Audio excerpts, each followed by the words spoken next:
अब Korean association के लोग डबल डंजन गेट में एंट्री कर जाते हैं और क्रिएटर उन सब पर अटैक कर देता है और सबको मारने लगता है। हंटर चा और चोइजोंग भी उसके सामने बहुत ही कमजोर लग रहे थे। अब उन सब के पास सिर्फ एक ही रास्ता था, वो था जिन्वू को जगाने का। तो वो सब जिन्वू को जगाने के लिए ट्राई करते हैं। काफी पहले जिन्वू ने शैडो सोल्जर्स को हंटर चा की शैडो में डाल दिया था, जिससे कोई भी अगर अटैक करे तो वो बचा ले उसको। क्रिएटर उसकी शैडोज को देखता है और हंटर चा से पूछता है कि तुम्हारा जिन्वू से क्या रिलेशन है। तो वो बोलती है कि मैं उसकी दोस्त हूँ, तो मैं इसको छोड़ देता हूँ और बाकी सबको मार डालता हूँ और तुम्हें आज एक अच्छा मोमेंट देखने को मिलेगा क्योंकि द ग्रेटेस्ट मोनार्क आज बाहर आने वाले हैं। जैसे ही वो ये बोलता है तो जिन्वू जाग जाता है और उठते ही उसको एक पंच मारता है और उससे पूछता है कि तूने मेरी बॉडी के साथ क्या किया है। क्रिएटर को कुछ समझ नहीं आता क्योंकि वो ऐशबोर्न की सोल को जिन्वू की बॉडी पर कंट्रोल करवाना चाहता था, जिस वजह से जिन्वू के अंदर एक ब्लैक हार्ट भी आ जाता है। ब्लैक हार्ट मिलने से जिन्वू को माना स्टोरेज 1 लाख से प्लस हो जाता है और अब क्रिएटर को ये बात समझ नहीं आ रही कि ब्लैक हार्ट मिलने के बाद जिन्वू उस पर कंट्रोल कैसे कर पा रहा है। जिन्वू फिर उससे पूछता है कि तूने मेरी बॉडी के साथ क्या किया है और तू क्या करना चाहता है। वो बोलता है कि दूसरे मोनार्क्स इस बात से कभी शांत नहीं बैठेंगे और मुझे पता है कि मैंने तुम्हें क्यों चूज किया है, पर अगर तुमने मुझे मारा तो ये बाकी स्टैचू सबको मार देंगे और सिस्टम भी खत्म हो जाएगा। जिन्वू बोलता है कि मैं पहले तुझे मारूंगा और फिर इन स्टैचूज डॉल्स को खत्म कर दूंगा। मुझे कोई फर्क नहीं पड़ता कि सिस्टम मुझे वापस ई रैंक हंटर बना दे, क्योंकि मेरा मिशन है सिस्टम को तबाह करना। और इतना बोलकर जिन्वू उसके सिस्टम का कंट्रोल उससे छीन लेता है और क्रिएटर को मार डालता है। क्रिएटर मरते मरते उसको बोलता है कि जब वो पिलर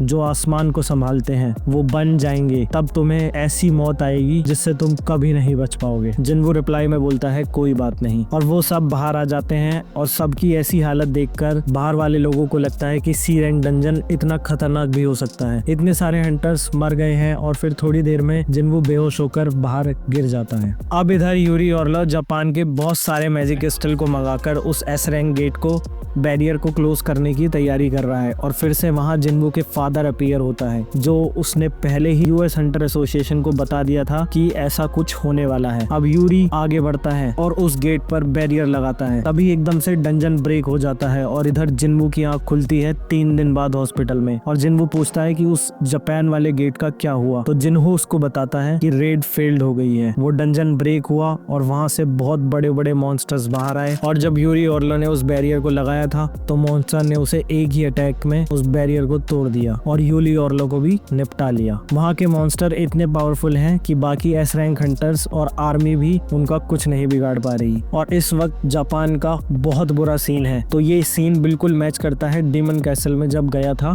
जिन्वू ये सब टीवी पर देख रहा है और सोच रहा है वहां जाने की, लेकिन जिन्हा बोलती है कि वहां मत जाना। जिन्वू थोड़ा बाहर जाता है और उसको जिन्हो के बाप मिलता है, जो जिन्वू से पूछता है कि उसने अपनी माँ को कैसे ठीक किया, क्योंकि वो भी अब इसी कंडीशन में जाने वाला है और उसको इसका क्योर चाहिए। उसके लिए वो जिन्वू को कुछ भी देने के लिए तैयार है, कितना भी पैसा। जिन्वू उसको मना कर देता है और वहां से चला जाता है। अब जैसे ही वो अपने ऑफिस में आता है तो वो जिन्हो को बोलता है कि चलो अब हम जापान चलते हैं, और उनकी एजेंट गाइड ऑफिशियली लॉन्च्ड हो चुकी है और वो अब जापान के लिए निकल जाते हैं, जिसका गाइड मास्टर हंटर संग जिन्वू होता है और वाइस गाइड मास्टर जिन्हो होता है। आगे की स्टोरी हम अगले एपिसोड में देखेंगे, तो उसके लिए आप चैनल को सब्सक्राइब कर लो और बेल आइकन दबाना मत भूलना।